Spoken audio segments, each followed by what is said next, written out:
Meus irmãos queridos, muito boa noite, na paz do nosso Senhor Jesus, com a graça do nosso Senhor. Então nós vamos para mais uma aula do nosso discipulado, né? Continuamos em quarentena, continuamos com tal afastamento social.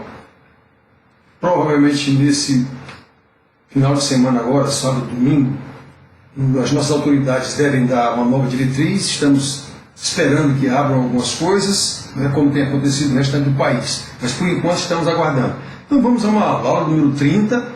Nós pensávamos em terminar e mudar para uma outra série, mas enquanto nós estivermos em quarentena, enquanto estivermos no afastamento, enquanto estivermos em casa, nós vamos incluindo mais aulas.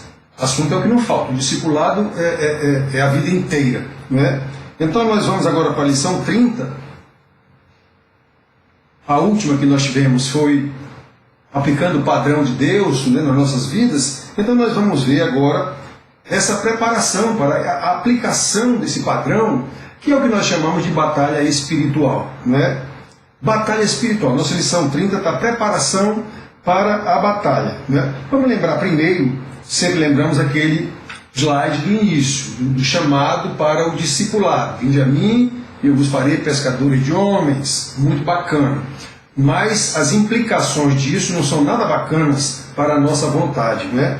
Você precisa, se quiser seguir a Cristo, se quiser ser discípulo de Cristo, como ele disse, se quiser vir após mim, ou se quiser me seguir, você vai ter que negar-se a si mesmo, que implica deixar de fazer sua vontade, tomar a sua cruz, ou seja, isso é incondicional, ainda que tenha que morrer por isso, e aconteceu isso com seus discípulos. Estes que ele chamou, todos eles, aconteceu isso com exceção de João, né? Mas, e siga-me, é assim, o discipulado é assim, é incondicional. Para seguir o Senhor é incondicional. Não tem negócio de eu vou para a igreja, mas não tem mas. Eu sempre digo isso a irmãos, quando estou dando aula, estou ensinando ou aconselhando, que eu digo um versículo, irmão, sim, pastor, mas não tem mais, meu amigo. Não tem mais. O que eu lhe disse é algo objetivo. Não pode ser rebatido por algo subjetivo. Mas você vai dizer o que você acha. Não interessa mais. Então nós vamos continuar aqui, irmãos. O versículo, o texto que nós vamos ler é de Efésios. Essa carta de Efésios, como todas as cartas, especialmente Romanos, Efésios, Gálatas, são cartas lindíssimas, né, que nos ensinam de fato o beabá do discipulado como é. Então nós vamos ler o capítulo 6, versículos 10 a 12, que diz assim: quanto ao mais, sede fortalecidos no Senhor e na força do seu poder, revestivos de toda a armadura de Deus, para poderdes ficar firmes contra as ciladas do diabo. Porque a nossa luta não é contra o sangue e a carne, e sim contra os principados e potestades, contra os dominadores deste mundo tenebroso, contra as forças espirituais do mal nas regiões celestes. Muito bem, irmãos. Então, olhem só. Nós vimos na aula passada que porque os dias são maus, o apóstolo lembrou, no versículo anteriores a esse, logo mais para trás um pouco, porque os dias são maus, ao invés de andar como nécios, não é? Ele diz assim exatamente: portanto, os versículos da lição passada, portanto, vede prudentemente como andais, não como nécios, e sim como sábios, que é o contrário de nécios, remindo o tempo, porque os dias são maus. Por esta razão, não vos torneis insensatos, mas procurai compreender qual a vontade do Senhor. Discipulado. Então, irmãos, olhem só. Nós verificamos isso aqui na aula passada, né? Como é que eu vou conhecer a vontade do Senhor? Se eu procurar saber qual é essa vontade. Se eu estudar, onde é que está essa vontade do Senhor? Está na sua palavra revelada. E como é que eu vou aprender essa palavra revelada? Se eu estudar. Se alguém me ensinar. Se o pastor, o mestre, um presbítero, alguém que já estudou muito mais do que eu, já tem mais tempo de estudo e tem inclusive o dom de pastor mestre, se for o caso. Não interessa o nome que se lhe dê, se é pastor, se é bispo, se é presbítero. Não interessa. Se é alguém, se é um homem de Deus que estudou com essa finalidade de ensinar, aprenda com ele, né? Então, e isso é trabalhoso. Já verificamos isso, é trabalhoso, não é bom estudar. Todo mundo lembra do tempo de aluno de colégio, o pessoal quer fazer bagunça. Tem 2, 3, 4 numa sala de 30 alunos, tem 2, 3 que querem estudar os da primeira fila, o resto é só bagunça. Então a gente conhece isso, não é bom estudar, porque envolve sacrifício. Pregando no domingo, qual é o sacrifício que nós oferecemos ao Senhor? Então, vejam bem, irmãos, no meio dito evangélico, todo mundo é evangélico, todo mundo se diz evangélico, né? Especialmente entre pentecostais, nós ouvimos tanto isso, não é? É comum se ouvir a expressão batalha espiritual como se fosse algo ocasional, como se fosse algo circunstancial. É uma batalha que o pastor, o irmão, sei lá quem, está travando contra um demônio. É algo circunstancial. E não é. A batalha espiritual de que o homem fala aqui, embora ele não fale esse termo batalha espiritual, é uma batalha constante, nós vamos ver, né? As Escrituras afirmam a existência e a realidade das forças espirituais do mal, como nós lemos aqui, agora mesmo.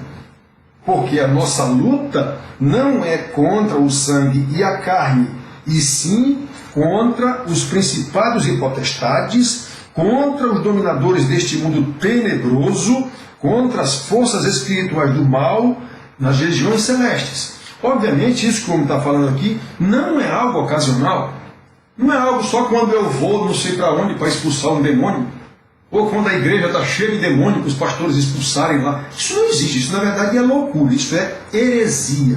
O ensino do homem de Deus aqui é o que nós lemos aqui e vamos explicar. Então, irmãos, as Escrituras afirmam essa realidade, não é? Como também ensina o apóstolo Pedro, já falamos aqui em outras aulas. O diabo existe, é nosso adversário e deseja nos destruir. 1 Pedro, nós temos aqui 5, 8 e 9. Né? O apóstolo diz assim: sede sóbrios e vigilantes. Irmão, quem é vigilante não é vigilante ocasionalmente. Vigilância é algo contínuo. Então ele diz: sede sóbrios, o contrário de bêbados, e nós vamos já ver Paulo falando isso também. Sede sóbrios e vigilantes. O diabo, vosso adversário, anda em derredor como um leão que ruge procurando alguém para devorar. Resisti-lhe firmes na fé, certos de que sofrimentos iguais aos vossos estão se cumprindo na vossa irmandade espalhada pelo mundo. Falamos no domingo passado da honestidade do discipulado aqui. Sofrimentos iguais a estes estão acontecendo em todo canto por causa do nome de Cristo. Então nós vimos aqui agora mesmo Paulo dizendo que é para ficar firmes contra as ciladas de Satanás. Pedro dizendo aqui: resistir firme na fé, entendido que fé, como eu tenho explicado, no seu escopo geral, é o conhecimento da revelação que nos foi dada, o prosseguimento no conhecimento dessa revelação na medida em que a praticamos pela obediência ao Senhor. É isso que é fé, enquanto de glória em glória vamos nos tornando iguais a Cristo. É a fé que uma vez por toda foi entregue aos santos, como Judas diz lá no versículo 3 do seu capítulo, da sua cartinha de um capítulo só. É disso que o homem está tratando aqui. Então, irmãos, Paulo está ensinando também. Pedro está ensinando também. Nós vamos ver que João, já vimos, aliás, mas que João também ensina.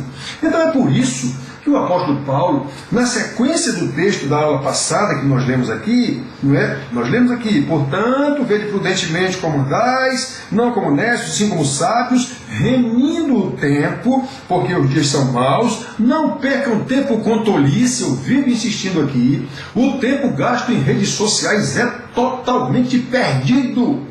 É um tempo que poderia estar sendo aproveitado para estudar a palavra de Deus, para ensinar os filhos. Pois é. Então é isso que ele quer dizer aqui: remindo o tempo, porque os dias são maus. Por esta razão, não vos torneis insensatos, mas procurai compreender qual a vontade do Senhor. Então, na sequência, logo aqui, nós vimos que o homem passa a ensinar que nós devemos viver cheios do Espírito, versículo 18. E não vos embriagueis com vinho, no qual a dissolução é o mesmo sentido Pedro diz agora que ele deve viver sóbrio, vigilante. Um bêbado nunca está sóbrio e nem muito menos vigilante. Rouba-lhe a carteira, rouba-lhe o relógio, tudo, porque ele não tem condição. É a mesma coisa. Pedro, quando diz lá que ser de sóbrios e vigilantes, o homem está dizendo aqui: não vos embriagueis com vinho, ou seja, você tem que estar sóbrio, como sensato e não como nécio, não é? No qual há dissolução, no vinho, na bebida, né? Mas enchei-vos do Espírito, versículo 18. Sujeitando-vos uns aos outros no temor do Senhor. Aí ele fala no encher do Espírito, ele diz como é isso: falando entre vós com salmos, entoando louvor, já falamos em aulas anteriores, aqui em Efésios 4, 29, não saia da vossa boca nenhuma palavra torpe, mas tão somente aquela que edifica, que transmite graça aos que a ouvem. É isso, não falando com salmos, hinos, cantando louvores de coração ao Senhor, com hinos e cânticos espirituais, dando sempre graças. Já falamos aqui também, em tudo dai graças, não é? Em nome do nosso Senhor Jesus. Aí o 21, sujeitando-vos uns aos outros no temor de Cristo. Aqui é a base do ensino que ele dá logo em seguida, usando a família, uma vez que a família é a base de tudo. Nós sabemos de tudo, acontece ou não acontece, de bom ou de ruim, acontece na família, no ensinamento dos pais. Isso está na Bíblia, não é? Detalhe: pais, homens, são os primeiros responsáveis. A mulher, esposa, é sua ajudadora, auxiliadora. Ela tem a sabedoria para equalizar e equilibrar as coisas, né? Ela tem a percepção mais aguçada. Isso é próprio do cérebro da mulher. Pois é, mas é o homem o responsável. Então, olha só, irmãos. Aqui nós temos, ele ordena a aplicação prática desse relacionamento no seio da família. Mulher submissa ao marido, submissão, né? A missão é do marido, ela é submissa ao marido. O marido responsável pela sua casa e pela sua família, amando a sua esposa acima de tudo, como Cristo amou a igreja e a santificou, inclusive sacrificando-se por ela. É bom fazer a mesma coisa. Amar a sua mulher como ama a si próprio, como se estivesse amando a sua própria carne, está escrito lá. Aí vem os filhos, que devem ser obedientes aos pais. Está na lei isso, obedecer ao pai para que te vá bem na vida. Os pais cumprindo a injunção desde lá da lei. Pais, ouve Israel, estas palavras hoje estarão no teu coração. Já foi objeto de aula também. O discipulado é uma sequência que está na Bíblia toda, né? Estas palavras estarão no teu coração, só o Senhor é Deus, não é? Então, estando no teu coração estas palavras, tu inculcarás a teus filhos. Abre a cabeça deles e bota dentro. É esse o sentido da palavra que está dada lá. Ensina aos teus filhos. Aí tem lá, de manhã, de tarde, de noite, andando pelo caminho, sentando, deitando, acordando, comendo. Tem mais, pai. Tu atarás isso no teu braço, no teu pulso, bota na tua testa, para tu não esqueceres de ensinar o teu filho. É assim a ordem. Então, nós temos aqui Paulo ensinando o estudinho também. Aí, como naquele tempo havia muitos escravos, havia muito mais escravos do que livres, todas as casas que tinham condição tinham vários escravos, que ele chama de servos. Esse servo é escravo mesmo, não é? Então ele diz que esses servos devem servir honestamente, como servindo ao Senhor. Lembrando, ele está falando a servos crentes, como nosso amigo Onésimo, que voltou lá para o seu proprietário. Paulo dizendo ele agora que ele te foi inútil, agora ele te será útil. Um jogo de palavras que Onésimo quer dizer útil. Então, ensinando a ele, agora você vai servir o seu, você não vai fugir nem roubar seu patrão. O patrão, por sua vez, ele agora é irmão em Cristo, trate-o como um irmão em Cristo, né? Então, irmãos, é isso. Paulo usou a família toda: esposa, marido, filhos, pais, empregados, patrões, na nossa linguagem de hoje. Na época lá era escravos e senhores, mesmo sendo todos irmãos no Evangelho. Não há qualquer palavra no Evangelho, nem de Jesus, nem dos apóstolos, para ninguém libertar seus escravos. Não estou dizendo que não era para fazer isso. Eu estou dizendo que a Bíblia não manda. O status quo da época era aquilo. Paulo chega a dizer: foste chamado sendo escravo? Permaneça sendo escravo. Qual é o problema? Agora você é um escravo crente, ou um crente que é escravo. É esse o ensinamento. Não manda ninguém se rebelar contra o status quo. Manda ser crente dentro do status quo em que você está. É assim que a Bíblia ensina. Qualquer coisa diferente disso é invenção da igreja, do templo, certo? E não foi dada autorização na Bíblia para a igreja mudar nada. Então nós temos que ver o que é que está escrito aqui. Então, irmãos, ele ordena essa aplicação onde tudo começa. Começa na família, vai do 5:22 até o 6:9, não é? A última ordem é aos senhores, que devem tratar dos seus escravos, sabendo que o Senhor deles é o mesmo Senhor vosso. Muito bem. Então, irmãos, na conclusão do seu ensino, nesse texto aqui, termina no versículo 6, a carta, o apóstolo ressalta que precisamos nos manter fortalecidos no Senhor e na força do seu poder, equipados com uma armadura que ele criou ali na hora, vendo um soldado romano invencível naquela época. O exército romano era invencível, eram os donos do mundo, né? Então ele vendo um soldado ali, ele criou na hora uma metáfora da armadura do Espírito. Por que nós precisamos dessa armadura? Porque ele diz aqui, porque a nossa revestimos de toda a armadura de Deus, para poderes ficar firmes contra as ciladas do diabo, porque a nossa luta não é contra o sangue e a carne, e sim contra os principados e potestades, contra os dominadores deste mundo tenebroso, contra as forças espirituais do mal nas regiões celestes. Então nós vamos para frente nas aulas, tratar dessa armadura, ver o que é que quer dizer cada um desses elementos. São 6 elementos, tá, que compõem a armadura. Nós vamos ver o ensinamento de Paulo, porque ele disse isso com a aplicação espiritual. Muito bem. Então, irmãos, de sua parte nós vemos o apóstolo João também ensinando isso. O apóstolo João também nos afirma que o mundo inteiro jaz no maligno. Nós sabemos que Deus entregou o mundo à sua própria vaidade, né? Quem ciranda neste mundo é Satanás com suas milícias, embora sob o controle e o comando de Deus. Já pregamos sobre a providência de Deus aqui. Nada acontece sem Deus estar com o dedo em cima. Nada nesse mundo acontece fora do conhecimento de Deus. Ele é onisciente. Nada acontece neste mundo fora do poder de Deus. Ele é onipotente. Nada acontece nesse mundo que Deus não tenha conhecimento ou não veja, porque ele é onipresente. Os olhos do Senhor estão sobre toda a terra, contemplando maus e bons. Nós vemos isso, né, lá no Provérbio, acho que é 15:3. Mas então, irmãos, nós temos que prestar atenção. O mundo jaz no maligno. O profeta apóstolo João também nos diz isso. Portanto, a igreja não pode ignorar esses ensinamentos. Precisa perceber a mão do príncipe da potestade do ar, do Espírito que agora opera nos filhos da desobediência. Olha em quem ele opera: nos filhos da desobediência. Efésios 2:2. E então, sabendo destas coisas, é por isso que os apóstolos ensinam isso com tanta firmeza e com tanta insistência em todas as cartas. E então, preparar-se para uma peleja incessante, não é ocasional, não é trocando tapa com demônios dentro de igreja ou em reunião de culto, não sei onde. Não é assim, não é incessante a luta contra Satanás e suas hostes, porque, como Pedro nos ensinou ali, ele é nosso adversário e busca nos estragar o tempo todo. Como Paulo ensina aqui, nós temos que resistir firmes contra as ciladas de Satanás, uma vez paramentados com o que ele chama aqui de armadura de Deus. Aí é bom lembrar aqui o que eu sempre lembro aos irmãos: essa carta aqui é para uma igreja, não é? É para os irmãos no geral.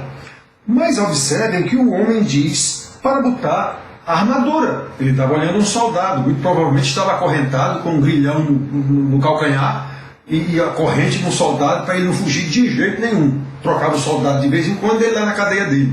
Então, irmãos, observe que ele estava olhando um soldado. Então, quando ele manda, a carta é para a igreja, e ele diz que devemos nos revestir da armadura de Deus.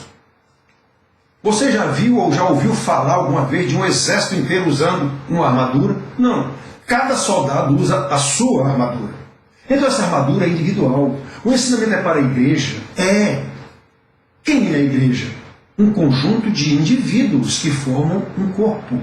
Então, cada um de nós tem que aprender isso, para inclusive poder auxiliar o irmão mais fraco na fé, aquele que estiver com maior conhecimento, procurar ensinar ao que tem menos conhecimento. É assim que nós nos edificamos. Até porque, se todos nós tivéssemos exatamente o mesmo conhecimento, ninguém acrescentaria nada a ninguém.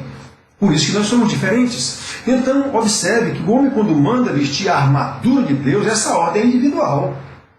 Eu não posso usar uma armadura, eu e outro camarada, a mesma armadura. É impossível, nós nem não vamos conseguir nos movimentar. Se é que entraríamos numa armadura, não teria como. Né? Então, irmãos, nós temos que prestar atenção. A igreja tem que se preparar para a peleja. No sentido de quê? No sentido de andar em santidade de vida no mundo que jaz no maligno. É só isso. Fazendo as boas obras que Deus mandou, boas obras dele e não invenções da igreja, boas obras dele. Nós não sabemos o que é que tem feito. Ele inclusive diz aqui o que é que tem sido feito. Cuidar da viúva, do órfão, dos necessitados. É isso que ele diz aqui. Dando água a quem tem sede, dando comida a quem tem fome, cobertor a quem está com frio. Detalhe, tudo isso que é dito, tanto no Velho Testamento, era para Israel. Não era para mandar ir cuidar de necessitado lá no Egito, não. Era para Israel. Do mesmo jeito, no Novo Testamento é para a igreja. Quem é de fora? Ele fala de estrangeiros. Não é proibido a gente ajudar todo mundo. Não, mas acontece que a Bíblia, o ensinamento da Bíblia, é no nosso contexto de igreja. Claro que podemos fazer o bem, sem nenhuma dúvida, e devemos, mas é sempre no contexto da igreja. Primeiro ao da família, da fé, até a pregação dos apóstolos. Primeiro para as ovelhas perdidas de Israel. Depois é que vocês vão ao mundo. Então, irmãos, isso está na Bíblia. Não adianta a igreja querer inventar que a igreja agora vai dar comida para o mundo todo. Isso é conversa fiada. Quando Jesus mandou os seus discípulos dar comida, dai-nos vós mesmos de comer, ele sabia que ele não tinha um pão para dar para ninguém. E o que foi que eles deram de comer ao mundo inteiro? A palavra. O alimento da palavra. Era disso que ele estava falando. Quando ele multiplicou pães ali, deu aquele mundaréu de gente que depois foi embora e 2 dias depois estava gritando crucificam, ele sabia que aquilo não serviu para grande coisa, não. Foi só para mostrar aos discípulos que, assim como ele, pela palavra, deu alimento àquela multidão ali, eles também, pela palavra, dariam alimento. Que alimento? O meu corpo. Vocês comeram isso aí, não serve para muita coisa. Amanhã estão com fome de novo. Vocês têm que se alimentar da minha carne e do meu sangue. Foram embora escandalizados. E até Pedro, o falastrão, sempre: Senhor, quem é que pode aguentar esse discurso? Quer ir embora também? Pode ir. Então é assim, irmãos. Essa é a verdade honesta. O discipulado honesto. A igreja inventou um monte de papagaiadas que não está na Bíblia. Então, se não está na Bíblia, não está certo. Ou pode não estar certo. Pode não estar certo. Muitas coisas que a igreja inventou a partir da reforma protestante, muita regra que a igreja inventou, ou até trouxe da igreja católica, não são bíblicas. Na verdade, são heresias, são tentativa não, são artimanha para empoderamento do clero, dos pastores, não sei quem. Foi só para isso. Poder de manipular as pessoas, poder de mandar as pessoas, poder de decidir quem é que pode ser batizado, quem não pode, quem é que é isso, quem não é, quem é presidente, não sei de quê. Tudo poder da igreja, tudo empoderamento humano. Não tem nada disso na Bíblia. Muito pelo contrário. Quem quiser ser o maior entre vós, seja este o que vos sirva. E de fazer discípulos, é essa a ordem.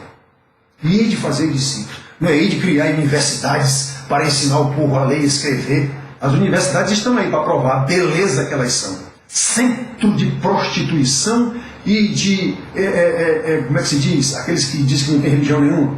Ateísmo. Centro de prostituição, de drogas e de ateísmo. Comunistas, é isso que a gente vê nas universidades, todas, em quase o mundo todo. Pois é. Quem criou isso? A igreja. Onde foi que Deus mandou a igreja criar isso? Eu não estou dizendo que está errado, eu estou dizendo onde é que tem na Bíblia Jesus mandando ensinar o povo a ler para poder aprender o Evangelho. Ele mandou os apóstolos ensinarem, preguem, ensinem os apóstolos, que ele preparou.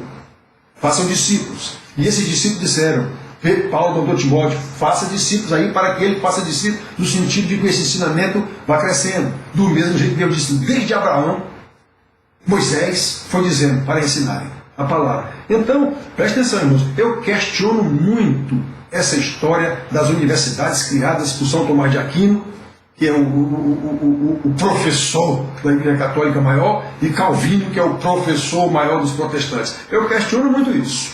Não vejo nenhum crescimento em espiritualidade no fato da pessoa ser formada na universidade. Nenhuma. Muito pelo contrário. Mas muito pelo contrário mesmo. O que eu vejo é um bando de comunistas ateus, prostituídos, metidos em drogas. Eu vivo dizendo na igreja, meninos quando estão na época de vestibular e tudo, olha, se o pai não ensinou esse menino de uma forma firme, a possibilidade dele se desviar logo no primeiro semestre é muito grande, mas muito grande mesmo. Se ele não tiver uma base em casa, olha a importância do culto doméstico, o presbítero Daniel insistindo com isso, e eu também a vida inteira. Um menino criado sem a base de um culto doméstico, sem um pai lhe ensinando a palavra do Senhor, no primeiro semestre da universidade ele já está envolvido com droga e com prostituição. Não passa do primeiro semestre não. Então ele tem que tomar muito cuidado, irmãos. Muito cuidado do que é que Deus nos mandou fazer.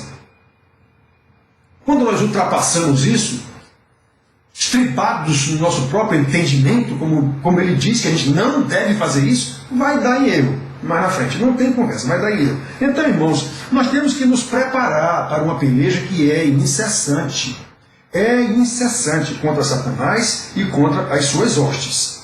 Nós sabemos que a igreja é o corpo de Cristo, já disse, mas é individual. Esse corpo é feito por peças, por partes individuais. Cristo, o Cordeiro de Deus, que já venceu o mundo. Muito bem.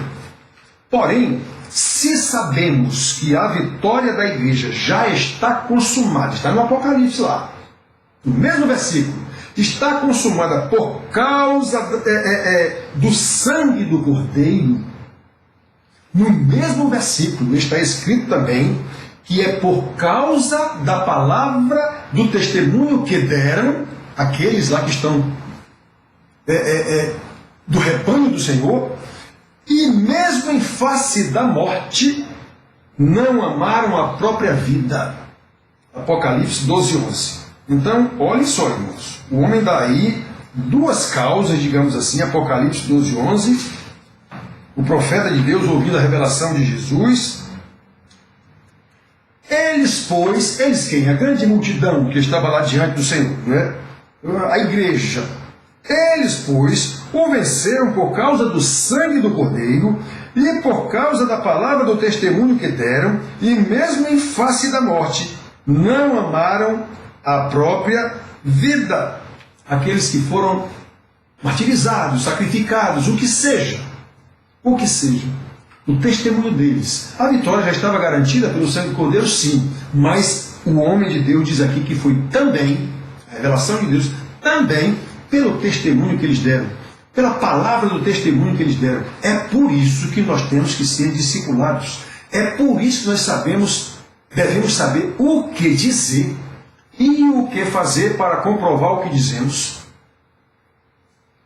E o que dizemos comprovamos com nossas ações, as boas ações, as boas obras, as quais Deus preparou de antemão em Cristo Jesus, para que andássemos nelas, Efésios 2:10, essa mesma carta. Não é? Então, irmão, nós precisamos saber dessas coisas. E como é que a gente vai saber sem estudar? Como é que a gente vai saber sem oferecer a Deus o sacrifício do estudo? Para conhecer cada vez mais o meu Senhor, para saber cada vez mais qual é a sua vontade, para conhecer, sentir em mim, não é sentir, é sentir sabendo qual é o seu poder que opera em mim, para que eu possa fazer essas coisas. É assim, irmãos queridos. Ou seja, é pelo nosso testemunho que precisamos participar ativamente da batalha espiritual, que nada mais é do que a nossa vida de santidade, seguindo o Cordeiro. Ele não disse, vinde após mim.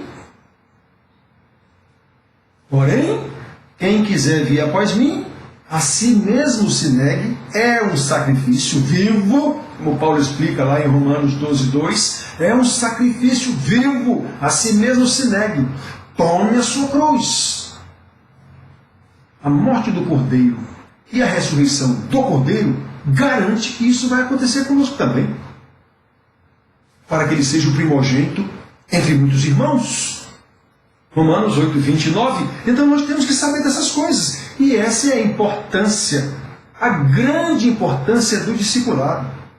Irmãos, eu leio as cartas apostólicas, todas elas, especialmente a de Paulo, porque ele se aprofunda mais, ele detalha mais o ensinamento. Uma carta como Romanos, como Efésios, né?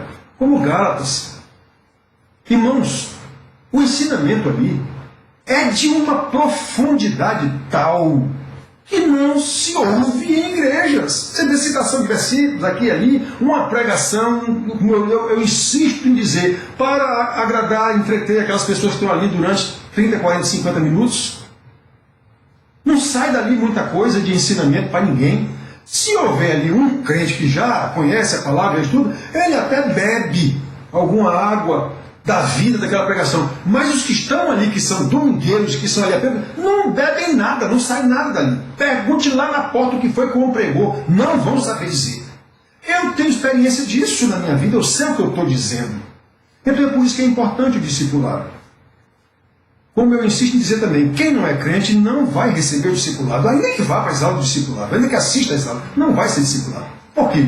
Porque as coisas espirituais só se discernem espiritualmente. Já lemos isso aqui em outras aulas. E o que é crente vai buscar o discipulado com sacrifício próprio. Ele vai buscar. Ele vai buscar. Ele vai achar um pastor que está ensinando corretamente. Se na igreja que ele frequenta ele perceber que esse ensino aqui está falso, ele vai procurar um pastor. Não tem conversa, o Espírito Santo vai fazer com que ele encontre um pastor que ensine da forma que é para ensinar. Não tenho dúvida. Não tenho dúvida. Deus vai fazer um pastor encontrar as suas ovelhas. Ele vai fazer as suas ovelhas encontrarem o pastor. Isso já foi decidido no céu, na eternidade. Nós estamos vivenciando isso e somos agentes nesse processo, por isso nós temos responsabilidade. Mas Deus vai providenciar isso, não tem quem impeça, não tem demônio, nosso adversário, que impeça. Ele até vai tentar, é o seu papel. Ele até vai tentar, mas não vai conseguir. Não vai conseguir. Como Jesus disse, todo aquele que o Pai me der, esse virá a mim. E todo aquele que vier a mim, de maneira nenhuma eu o lançarei fora. Então isso é decreto de Deus, não tem quem mude isso. Tá? E nós temos que saber essas coisas, irmãos. E eu, como digo para vocês de vez em quando, na minha vida de igreja, nunca vi um ensinamento profundo. Eu vejo pregações do domingo, eu vejo uma escola dominical que os irmãos sequer leem a lição. O pobre do professor rala para preparar a lição, estuda e dá uma lição de 1 hora. Ninguém nem leu a lição. Um ou outro leu a lição. Perguntas, alguém não tem pergunta, porque nem leu. Nem sabe formular uma pergunta. Então isso é a minha vida de igreja, irmão. 65 anos. Isso é a minha vida de igreja, eu vejo isso. Certo? Então, aqueles que são crentes e que procuram e se aprofundam e tal, eles estão recebendo, estão aprendendo, mas às vezes sequer percebe que os outros não estão. Às vezes nem percebe isso, porque está todo mundo na igreja, todo mundo é crente. É não. Eu sei, pela revelação do Espírito Santo na sua palavra, que tem muito poucos crentes em qualquer igreja. E é isso que nos deixa tão tristes como o próprio Senhor Jesus ficou olhando para Israel, para Jerusalém. Ô Jerusalém, como eu quis te salvar, como eu quis te agasalhar como a galinha faz com os pintinhos, mas tu não quiseste, mataste os profetas. Faltou ele dizer, e amanhã vão me matar. Então, irmãos, amanhã ou 2 dias, não sei quantos dias foi depois disso. Então, irmãos, é assim o padrão de Deus, é assim que está na Bíblia. O problema é, quem é o pastor honesto que vai ensinar do jeito que é? É muito difícil, porque nós temos uma cultura hipócrita, especialmente no nosso país. Hipócrita. As leis são totalmente hipócritas. O Estado tem que prover saúde e educação, está na lei, está na Constituição. Está na Constituição. Constituição para quê, meu amigo? Um salário mínimo é para o cidadão poder educar seu filho, dar roupa, vestimenta, diversão, comida, lazer, ensino. Ora, tenha paciência. Salário mínimo, está na Constituição. São, como é que eles dizem? São artigos pétreos, isso não se muda, inclusive. Hipocrisia total. Nós sabemos que ninguém faz aquilo coisa nenhuma, porque não pode. Não pode. Eu estou me especializando em tudo quanto é coisa da área do ensino, né, de educação, em especial as pessoas com dificuldade de aprendizado, os famosos excepcionais. Aí as nossas leis sobre isso. Que a escola tem que receber, tem que incluir o menino. Mas que hipocrisia! As escolas não têm a menor condição de incluir esses meninos porque elas não estão preparadas para isso. Os professores não são preparados para isso. Aí o governo faz uma lei, e na lei você lê livros e livros dizendo que beleza, o governo se preocupou. Sim, colega, mas ele não está fazendo nada disso e nem vai fazer. Enquanto não capacitar as escolas para poder receber essas pessoas especiais. Não pode. Então, é complicado, irmãos. Então, nós somos um país hipócrita. Nossas leis são hipócritas, a igreja é hipócrita porque é a nossa cultura. É a nossa cultura. Só que nós somos crentes, vimos como o Senhor Jesus chamou de hipócritas os religiosos da sua época. Aqueles que não saíam da sinagoga, do templo, nas praças, orando de mão para cima o tempo todo, fazendo jejum, para o povo saber que ele está todo desenvergonhado, para saber que estava de jejum. Jesus só os chamou de hipócritas o tempo todo. É isso. Se ele viesse hoje, ele ia dizer do mesmo jeito para qualquer igreja, para qualquer pastor, com raríssimas exceções. Podem ter certeza disso. Eu não tenho nenhuma dúvida disso, não tenho medo de encontrar o meu Senhor e ele dizer: como é que você dizia isso, rapaz? Eu vou dizer: eu dizia isso pela tua palavra, meu Senhor. Está aqui. Então, irmãos, nós temos que prestar muita atenção. Eis a grande importância do discipulado, não é? Ou seja, é pelo nosso testemunho, como nós vimos lá na profecia do Apocalipse, é pelo nosso testemunho que nós precisamos participar ativamente da batalha, que é o nosso dia a dia, seguindo o Cordeiro. Ele não disse: vinde após mim, sigam-me, eu vou ensinar para vocês. Ele não ensinou, não mandou os apóstolos ensinarem para a igreja, e chegou até nós aqui, está aqui, nós temos a Bíblia aqui para aprender. Então por que nós não estudamos sequer? Se é que queremos fazer, hipocritamente, como eu estou dizendo, não adianta ter uma Constituição cheia de lei bonita lá que ninguém cumpre. O próprio governo não cumpre. Os próprios governantes, ninguém cumpre. Nem os legisladores que fazem a lei não cumprem. Nem o poder executivo não cumpre, porque também não pode. E nem o poder judiciário, que é o aplicador da lei, também não cumpre. Eles nem descumprem. Aí cria-se mais um Ministério Público, que é o fiscal do fiscal. Também não cumpre, de vez em quando está envolvido. Cria-se a Polícia Judiciária para fiscalizar, a Polícia Federal, a Rodoviária Federal, também de vez em quando está envolvida nos mesmos escândalos e tal. Então, irmãos, nós que somos crentes, que fomos salvos, temos que saber que a nossa luta não é contra a carne, não é contra coisas desse mundo, não. Não é contra leis, contra hipócritas, contra corruptos, presidente, governador, prefeito, seja quem lá, juiz, togado ou não togado. Não é contra essa gente a nossa luta, não. Não é contra os dominadores deste século, como o homem disse aqui. É contra as trevas. É contra o inferno, é contra Satanás e seus demônios. Então nós temos que saber qual é a receita para resistir firme na fé. Como foi que Jesus resistiu ao diabo lá em Mateus 4, na sua tentação? Está escrito. Ele não resistiu bravo, não deu tapa, não puxou os cabelos de Satanás, nada, jogou pedra nele, nada. Está escrito. Foi isso. E olha que Satanás o tentou também com a palavra. Está escrito. Ele disse: mas também está escrito. Então nós temos que conhecer, irmãos. É isso. O Salmo 119, versículo 11. Guardo no coração as tuas palavras para não pecar contra ti. Deus nos ajude, irmão. Deus nos ajude para que a gente possa aprender e ser fortalecido no Senhor e na força do seu poder. Nós podemos preparar a aula mais para frente agora, logo em seguida. Que poder é esse? Como é que eu me fortaleço nesse poder? O discipulado já ensinou tudo isso, mas a gente pode afunilar mais um pouco nessa armadura do Espírito aqui. Que poder é esse que eu preciso? Como é que eu pego, digamos assim, como é que eu me visto desse poder? A armadura, como é que eu faço isso? A gente vai olhar isso aqui. Né? Porque eu não pretendo começar uma outra série de estudos, como eu já disse, começando da Bíblia, lá no Gênesis, como já fizemos uma vez na igreja, agora na pandemia. Eu gostaria muito de fazer isso com os irmãos presentes, porque aí tem que haver perguntas, tem que haver respostas. E aqui é mais difícil, não pode haver perguntas. Não é? Alguns irmãos fazem pergunta pelo Zap, mas é uma raridade.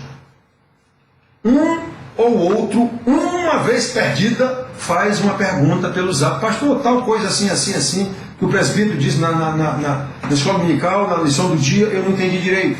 Ou na sua aula de segunda ou sexta-feira, eu não entendi direito. Ou na pregação de domingo. Isso é uma raridade. Algum irmão fazer uma pergunta dessa. Acontece, mas é uma raridade. Muito bem, irmãos. Então, olha, esse é o objetivo do apóstolo Paulo, não é? Ensinando aos seus primeiros discípulos, enquanto ele estava vivo lá ainda, no caso, Éfeso, e a nós, que ele nem sabia que iríamos existir. Nem ele sabia que essa carta ia chegar a nós. Ele mandou aos Efésios. E na verdade nem foi aos Efésios, mas isso não importa muito. Ele mandou essas cartas lá para quem ele mandou. Ele não imaginou, não foi dito a ele que isso ia ser encadernado e ia virar escritura sagrada, como ele já tinha os rolos do Velho Testamento. Eles não sabiam disso, não, os apóstolos, que ia ser feito isso. Quem fez isso? A igreja, como diz o Papa. Como diz o Papa, foi a Bíblia que fez a igreja. Foi a igreja que fez a Bíblia, então ela pode fazer outra, mais moderna. Pois é, a ideia do Papa. Então, foi a igreja que organizou isso aqui, obviamente conduzida pelo Espírito Santo. A carta de Paulo, que ninguém sabe cadê. A primeira carta, ele diz: já em carta vos escrevi. Então, cadê essa primeira carta? A primeira não é a primeira. Mas isso não importa, está aqui o que era para estar, é suficiente para nos ensinar, e nós devemos aprender. Então, irmãos, Paulo ensina, preparando esses seus primeiros discípulos lá, e a nós, preparando para a batalha espiritual, que é a nossa vida de santidade, a nossa vida de luz no meio das trevas. Não combina, não combina, não pode combinar, como Paulo diz aos Coríntios, a luz com as trevas. Não pode combinar o justo com o injusto. Não pode combinar um crente com um descrente. Não pode combinar Cristo com Satanás. Então sempre vai haver. Sabe quem colocou essa inimizade? Deus, lá em Eva. Uma serpente: colocarei inimizade entre o teu descendente e o descendente da mulher. Quem é que pode quebrar essa inimizade? Fazer amizade de novo? Deus. Como é que ele faz isso? Em Cristo. A propiciação. Propiciação é exatamente a quebra da inimizade. É isso que quer dizer propiciação. Tornar favorável o nosso relacionamento de novo com Deus. Cristo. Aí os apóstolos que conviveram com ele, exceto Paulo, mas recebeu dele ensinamento, nos dá ensinamentos aqui como é que a igreja deve fazer isso. Mas eu repito, esse ensinamento que é transmitido nas igrejas, de pregação em pregação, de domingo em domingo, não acrescenta muita coisa à vida de ninguém, não. Irmãos, é tão profundo isso. Por exemplo, eu tenho muita coisa da obra do reverendo Martin Lloyd Jones, inglês, pastor lá na abadia de Westminster, Catedral de Westminster, Igreja da Rainha. Ele era o pastor da rainha. Antes de ser pastor da rainha, era o médico da rainha. Virou pastor. Este homem de Deus passou 40 anos pregando naquela igreja. Eu tenho quase todos os livros da obra dele e li. Não tenho só para guardar, não. Li. E vi, inclusive, outros pastores dizer que não gostam dele porque ele é muito prolixo. Sabe por que ele é prolixo? Porque as pregações dele são de versículo em versículo. Ele passou anos pregando o livro de Romanos. Passou anos pregando o livro de Atos. Passou anos pregando o livro de Efésios. Passou anos pregando o Sermão do Monte. Foi isso que ele pegou em 40 anos. Alguma coisa sobre as cartas apostólicas de João também. Então, o pastor já me disse: eu não gosto, não, é muito prolixo. Prolixo por quê? Porque o homem é brasileiro e não tem a cultura de ler uma obra com paciência. Eu quero logo saber como foi que acabou, foi que acabou o último capítulo do filme, da novela. Né? Então, ele é prolixo. Por quê? Ele escreve sobre cada versículo. É domingo, era a pregação de domingo isso. Pregação sobre um versículo. Aí no próximo domingo, antes de começar a pregação, ele fazia um resumo da pregação do domingo passado, para poder entrar no assunto. Afinal de contas, tem irmãos ali que não estavam no domingo passado. E assim, um passava anos pregando. São, se eu não me engano, 8 livros de 400 páginas cada um, só na carta de Efésios. 6 capítulos. Então, esse homem passou naquela igreja 40 anos, na ideia dele, tentando fazer um avivamento. Ele queria ver naquela igreja, naquele povo morto dentro da igreja, ele queria ver um avivamento. Este homem passou ali 40 anos pregando a palavra de Deus com integridade. E nunca viu nenhuma labaredazinha de vela que seja. Aquele povo lá, tudo morto, escutando a pregação do homem. E o ensino profundo, porque ele ensinava profundamente. Então, irmãos, é isso que eu digo para vocês. Jesus disse, muitos são chamados, poucos são escolhidos. Dentro daquela igreja desse homem em 40 anos, certamente havia crentes que progrediram, que prosperaram no conhecimento, mas a grande maioria, não. A grande maioria, não. Os pastores da época dele falaram, logo depois dele falaram do esmero daquele homem. Para nada, digamos assim, mas não foi para nada. O Senhor sabe quem são os seus e vai responsabilizar os que não são seus, receberam o ensinamento. E a quem muito é dado, muito lhe será cobrado. Então, irmão, nós temos que prestar atenção aqui. Essa batalha espiritual é no sentido de nos conscientizar que enquanto vivemos neste mundo de trevas, o homem chama aqui de mundo tenebroso, o diabo estará presente com toda a sua malignidade e perversidade e nos tentará até o fim. É esse o papel dele. O bicho não está fazendo nada que não seja a função dele. Então, o homem de Deus, repetindo, diz aqui, sede sóbrios. Repito, esse sóbrios é o contrário de estar embriagado com vinho. Sede sóbrios e vigilantes. O diabo, vosso adversário, anda em derredor como leão que ruge procurando alguém para devorar. Resistir firme na fé, certos de que sofrimentos iguais aos vossos estão se cumprindo na vossa irmandade espalhada pelo mundo. Irmãos, as aulas do discipulado na igreja, vocês que são da igreja que estão assistindo sabem, são muito duras. Porque elas vão nos mostrar. E eu digo, quem é aqui? Quem é aqui que acontece isso? Eu faço isso, eu confronto. Eu sei quem são os meus irmãos. E digo para eles, eu também não consigo fazer isso, luto feito Paulo. Eu sei que devia fazer, mas não faço. O que não era para fazer, eu sei que eu faço. Quantas vezes que eu estou preparando esse ensino para vocês aqui, eu sofro terrivelmente, porque eu sou o primeiro acusado do que eu estou dizendo ali. Então nós temos que prestar muita atenção, temos que ser sóbrios, vigilantes o tempo inteiro, sabendo o que é que está acontecendo. O que é que está acontecendo, nós precisamos saber. Então, irmãos, estas coisas, não é? Obviamente, essa constante advertência bíblica não deve soar como algo assustador, muito menos desanimador dos irmãos, desmaiador, assim, quem é que pode? Pedro perguntou isso para Jesus. Pode mesmo não. Mas fortalecido no Senhor e na força do seu poder, podemos. É isso que nós temos que saber. Que poder é esse? Como é que eu invisto desse poder? Vamos ver isso aqui nessas aulas. Então, irmãos, não é assustador não. Isso, na verdade, é algo glorioso, como nós vimos lá no Apocalipse.